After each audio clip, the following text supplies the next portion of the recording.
Hey gang, welcome back to my chaos. I'm here to share with you my to-read list for February. I almost made it through all the books for January, just a little recap on how I did last month. And so I'm going to have to add, I think, like one book to my books that I didn't get done list. It is a library book, so I will eventually be reading it.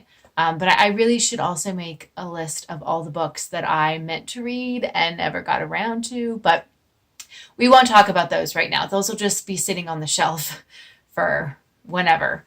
So for February, I don't have a theme like I did last month. I think I've had my fill of climate change books. A lot of really interesting information out there, and it's kind of that kind of gets you down because you think like, what changes can I do that will actually make a difference, especially when the government, the world in general, isn't doing anything about it. So yeah.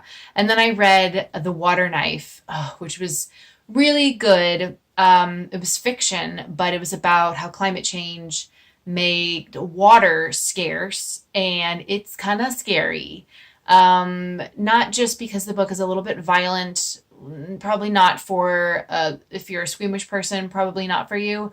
But it's more so that, the author took a lot of research that journalists and scientists had done and crafted this fictional world. But what's scary is that it could be real. And in the year 2100, that could be what humans are experiencing. That could be what humans are like.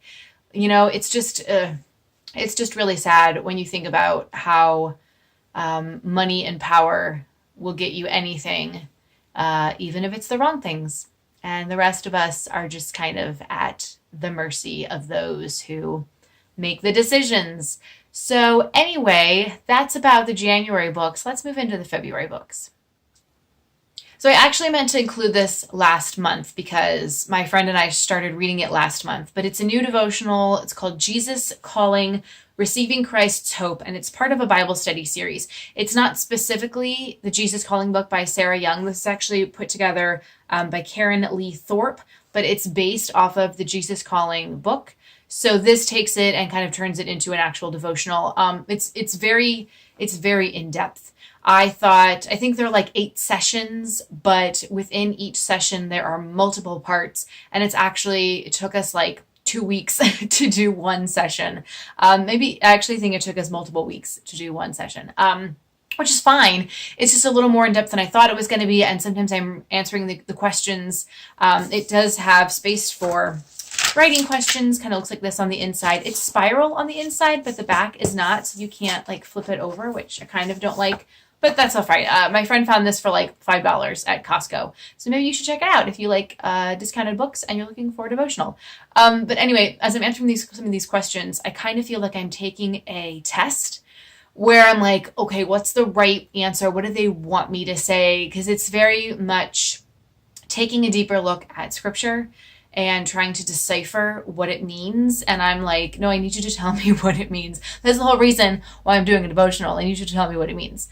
But that's fine. So we are very slowly going through this book, and we will continue going through it into February as well. On another note, same type of thing.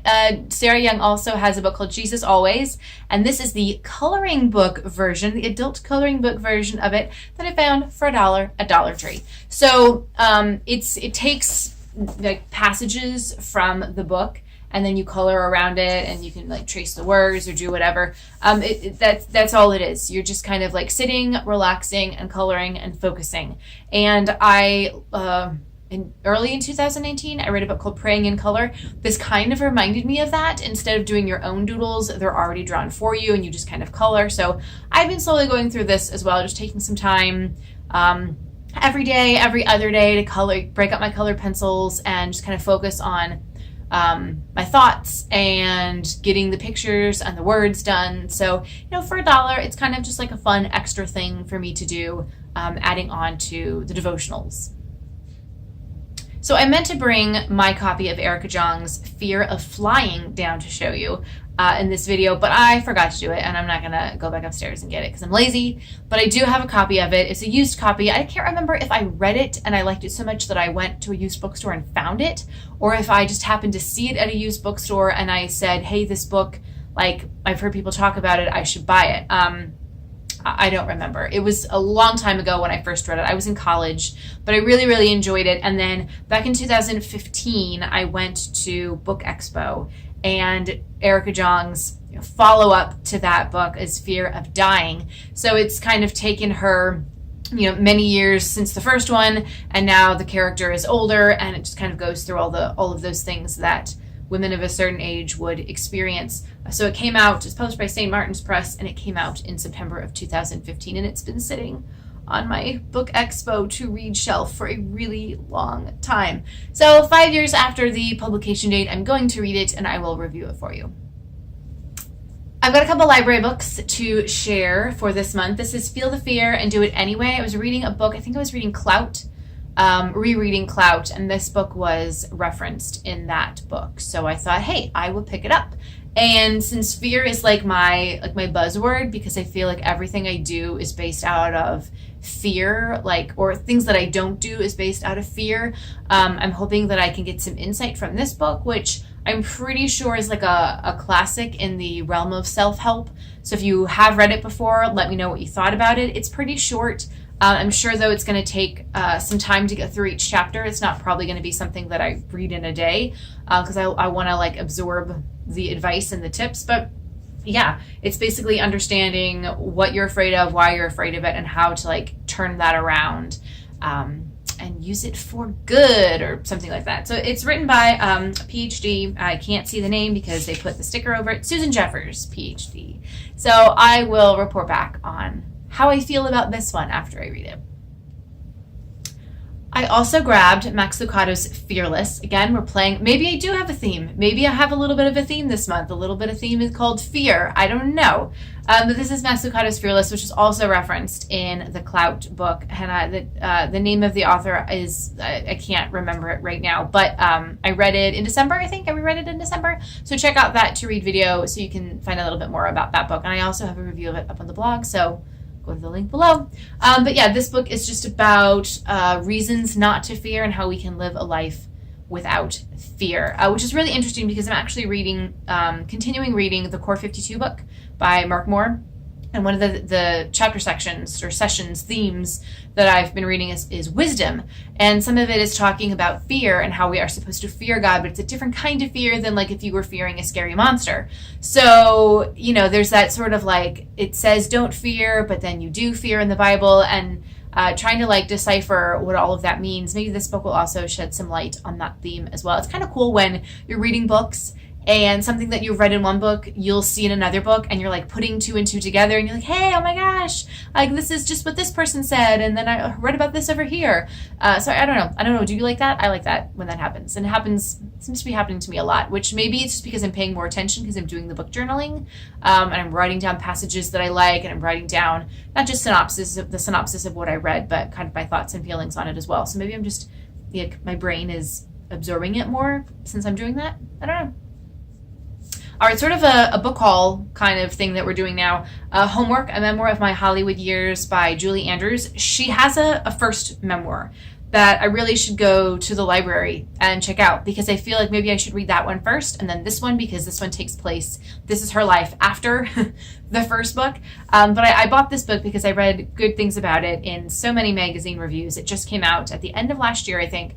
And I have a coworker whose girlfriend works for the publisher, Hachette, and they were doing a sale. I got this book for super on sale for Christmas. So that was really nice of them to include me in that. And I was excited to take advantage of getting this book that I have read so much about, and I want to read for myself. And I was thinking, if I was going to give this book as a Christmas gift, who would I give it to? I'd probably give it to my mom, because she was kind of a big Julie Andrews fan. She really liked The Sound of Music. But I can't do that. So I'm going to gift it to myself and then read it, and read it in memory of my mom. And what I also think is cool is that, speaking of moms, Julie Andrews writes these books with help from her daughter, who is also an author, and they also do a children's book series, which I've tried to read. It's a little older for my daughter, a little too old, I think. So maybe as she gets a little bit older, we can get into those more. But anyway, just FYI. Another book that I bought, what? It was $1 at the Dollar Tree. So I've read Jonathan Safran Foer before, and I really enjoyed the books. This is, when did this even come out? I didn't hear about it coming out. It's kind of a big one. It's a big, hefty one. Let's see what the publication date. It came out in 2016. All right. See, I don't remember this one at all, but it was at the Dollar Tree. It sounds really interesting. Present day, Washington, D.C., a family trying to like understand their roots and where they come from in, you know, a land where it's all politics and all of that type of thing. So I'll let you know what I think about it. It's going to be really heavy in my book bag, but I'm sure I'll get through it. And then, hey, speaking of mothers again, this book I got for $1 at the Dollar Tree. It's Motherist by Kirsten Iskandrian. Kirsten Iskandrian. I read the jacket cover. For some reason, sometimes I see books at the Dollar Tree and I'm like, that sounds really familiar.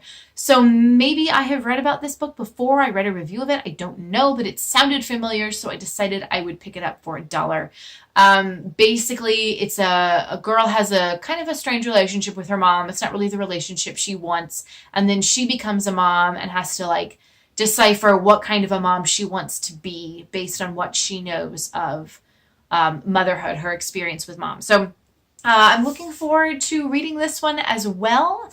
Can't hurt. It was $1. So, you know, would love to see what kind of books you guys are picking up at your Dollar Tree. Maybe we have different things in stock.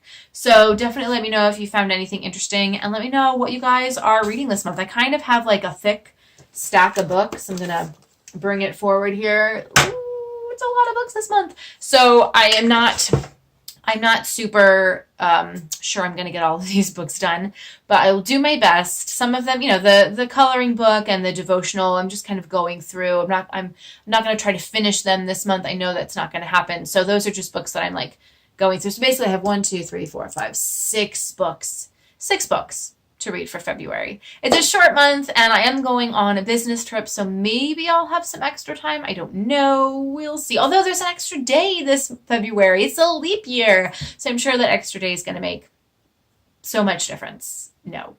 Love to hear what you guys are reading this month and anything else that I should put on my to-read lists for the future. Let me know in the comments below. Thumbs up, like this video, click subscribe below, and I'll see you guys next time. Bye.